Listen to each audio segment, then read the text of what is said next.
Hey, what's going on there, YouTube? This is SEL0320. I'm back for a movie review, but this is a unique movie review. So this is the first time I've ever actually done a review on a film that was not made by a major production. This was actually created by one of my fellow YouTubers by the name, and I want you to go and check out his channel. I'm going to leave it in the description box below, but it's by the name of Jor-Els, and that's Jor-Els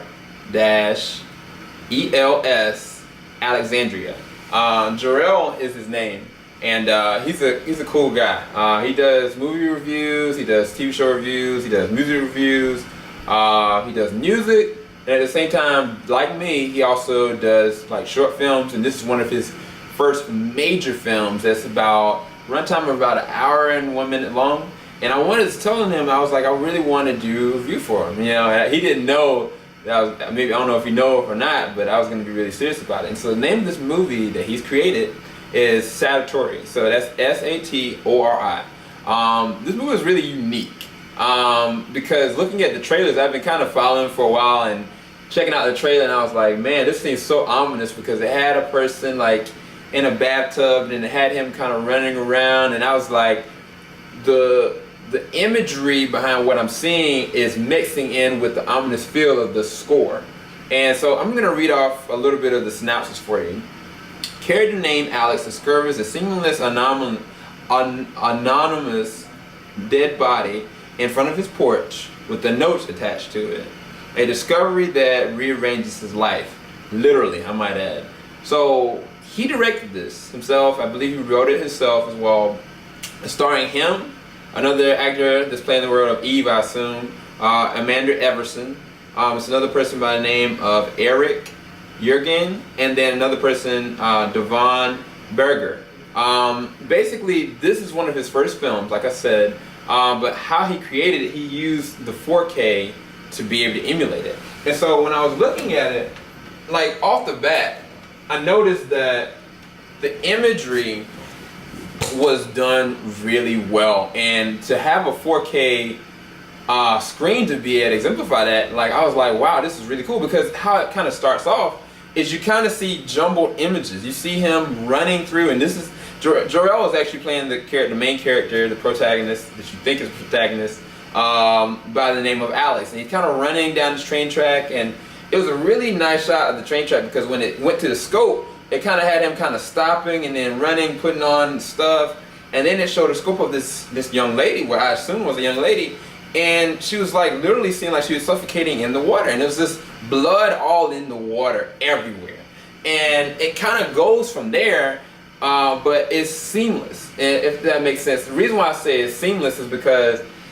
that in and of itself is the introduction of any great like horror movie. Like if any horror movie, like for instance The Descent, the beginning of The Descent, it had like a group of people that were together that was cool, but then it also showed like a clip of how it would look down below, you know. And sometimes it's good to have it in the middle, sometimes it's good to have it in the beginning, but this one, it was kind of seamless in the sense that it kept the mystery of all. Like I never looked at the synopsis at all. I was just kind of brought into the mix of it. So like I said, visually, there were a lot of different shots that I really, based on this being like his film and not by a major production, it was done really well. Like it wasn't too shaky. There were certain scenes where it was kind of muffled, where I think that it would have benefited from having like a wind mic with a little swivel on it. Because one of the first dialogues I had, it was really hard to hear, but I went back over it and I heard it again. It didn't make big significance that I thought it would, but like I went back anyway and listened to it. But most of everything else was done really well. I'd have to believe that he had to have like a pole mic to be able to have a lot of these scenes, but I would be surprised if he was really strategic in how he did them anyway. But he went from different scenes. Like I said, I described those two scenes with the train tracks, but then there's also a rain sequence that happens, and it pinpoints when the character Eve is talking about a person that she's kind of like worried about, and she kind of feels like paranoid about people around her, like watching her. But her character is defined so well anyway, because I'll go into that later, but the scene that I'm talking about is basically, it's a close-up, panned up of a person, and there's this kind of like a spiral on the shirt. And then it segues into it's a rain sequence, and then you see the person Eve walking from her car seamlessly. It's not even the same red car; it's just she's walking out, and then the camera follows and pans with her. There's a lot of sequences kind of like that where the camera follows from the beginning to the end. There's a lot of different sequences where that happens, where it kind of gets disconjointed at times. Is when like there are graphic scenes that happen. Like there are scenes where people do get killed. And this I might have to make this review kind of a spoiler-esque review. So what I'll do is toward the end of this, I'll talk about some of the spoiler things I want to talk about with the review without defeating anybody that wanted to listen to this review of it. But like I said, there are certain sequences where you're kind of like, man, this is kind of strange. Especially there was one dream sequence. Like when Alex, the main character, he was kind of just got off talking with the person Eve. And I guess from the dream sequence, I was able to gather that they had a tight relationship. Even though the sequence before, they were arguing with each other to the point they looked like they were about to start fighting, you know? And the dream sequence, it defined for me their past. You know, regardless of whatever is about to take place, it defined their past. And a lot of times, a lot of directors can't get that without any dialogue. This didn't have any dialogue at all. And I think one of the other things that helped this movie is the fact that the score was also concurrently going. Like it was different paces of score because it was like one section, but more than anything, it was this eerie kind of gut-wrenching kind of feel. It was almost too much towards the end, but I knew the need for it because if it wasn't there and it was just kind of like a silent moment and something just happened, it would kind of get more disconjointed. And so I think that Jor-El made a good pace of actually picking out this music. I'm interested to see who actually did the score for this, and I'm probably going to ask him about it a little bit later on whenever this review gets posted up either way. But like I said, the shots were really beautiful.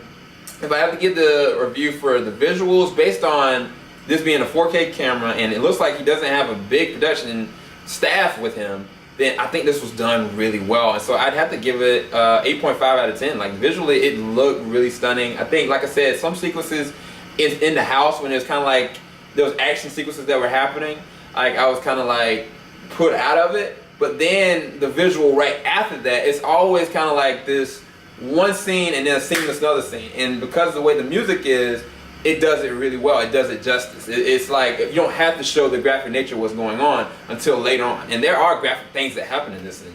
And so that's what I appreciate about it. But as far as the acting is concerned, I was really surprised. I was kind of surprised and taken away by the two main leads, which is Jor-El and this person that, like I said, is starring with him. I believe her name, like I said, was Amanda. They do really well together because the character Amanda is defined through intrigue, paranoia, and an uncertainty about her. Everything that she does, every movement that she kind of makes, it feels so shady that you don't know what's going on. The only thing that keeps me repressed throughout most of the movie is that one sequence that I saw of her in the water. And I was like, either she's suicidal and she's cut herself, you know, and she's she's dying there, or somebody has attacked her and that's one of the sequences of it. I've always felt there was kind of the both kind of feeling for me. So even though things were happening where it was kind of like leading to, okay, well maybe she's involved with this, or maybe she's got an agenda, like why is she making these decisions? I ultimately felt three different things for her. That she might have this feeling of depression, lacking, or nervousness about everything. Like there was a sequence where at one point she was drinking. There was another sequence where she was just sleeping oversleeping for some reason. And their relationship was separate. Like between Jor-El or the character Alex, like it was like this kind of like, I don't know, it was like this bad internal disconnection. And I didn't know where it was fueled from up until the very end. That this was all a certain kind of play, you know? And the character, like I said, Alex was done so well by Jor-El because there was one sequence that like me and Joe were looking at it and like it was kind of like a torture sequence, and he acted that very well because the reason why I say he acted that very well is because his movements of his body and at the same time his comments, they completely reversed out because of the fact that you can't see his face. And if you can't act with your face, then how are you supposed to act?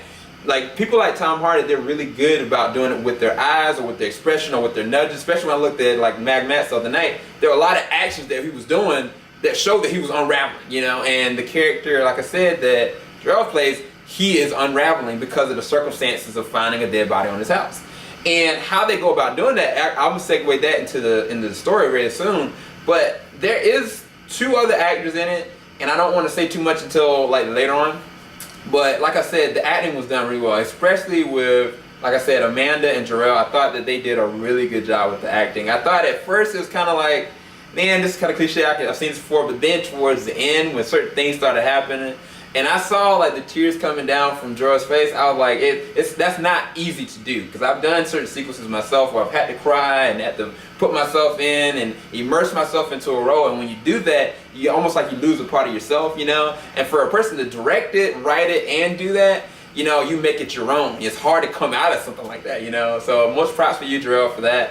But the story was really deep. It wasn't deep in the sense that it wasn't something I hadn't seen before, but I didn't expect the circumstances of what was gonna happen with each character. Like the actions that they made out of paranoia, out of fear, or even out of strategic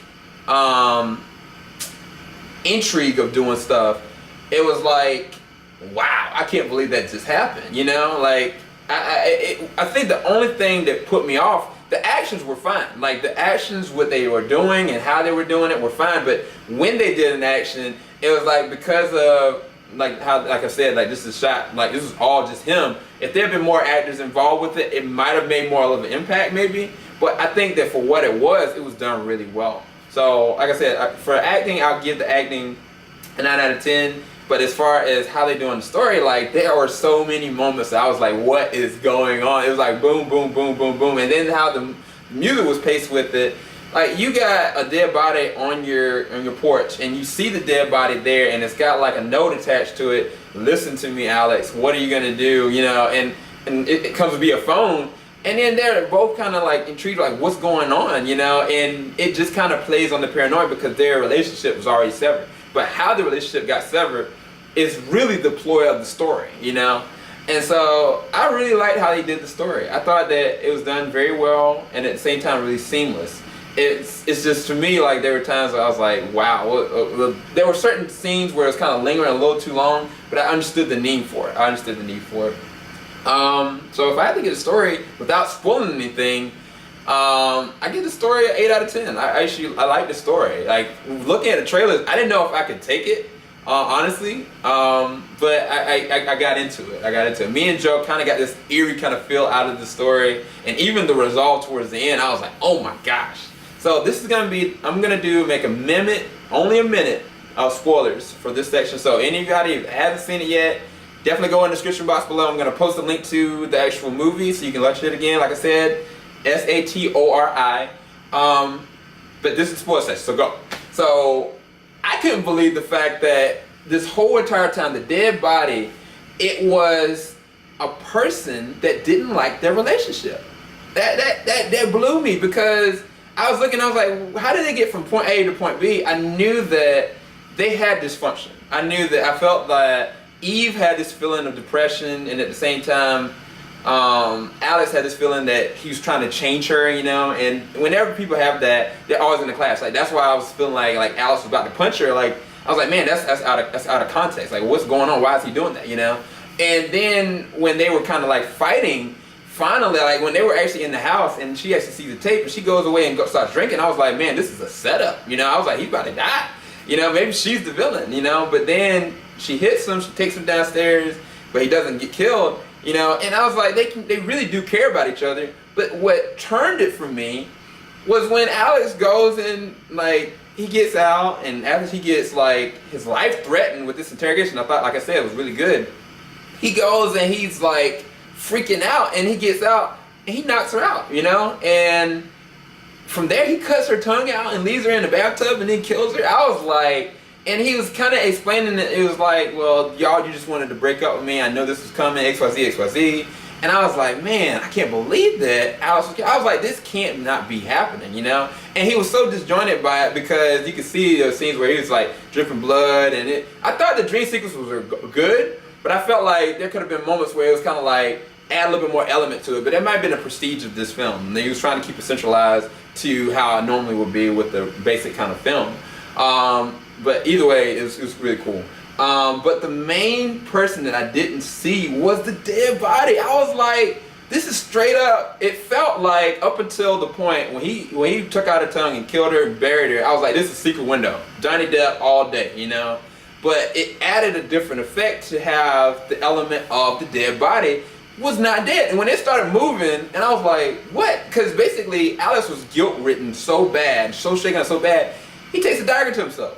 This was all a play by the person that was basically setting this whole entire elaborate thing up. And he decides to go into the woods, kill a couple deer, make himself smell dead, basically asphyxiate himself intentionally to make it show the marks. The only thing that I don't know is how he appeared to be dead this whole entire time, and they didn't check for a pulse. I mean, I don't know how it happened, but either way, the send-off for the villain and how he did that, and just watching Alex's character bleeding to death and crying, watching the girl that he basically, I guess, loved, dying in front of him at his own cause, and the guy only did it because he was jealous.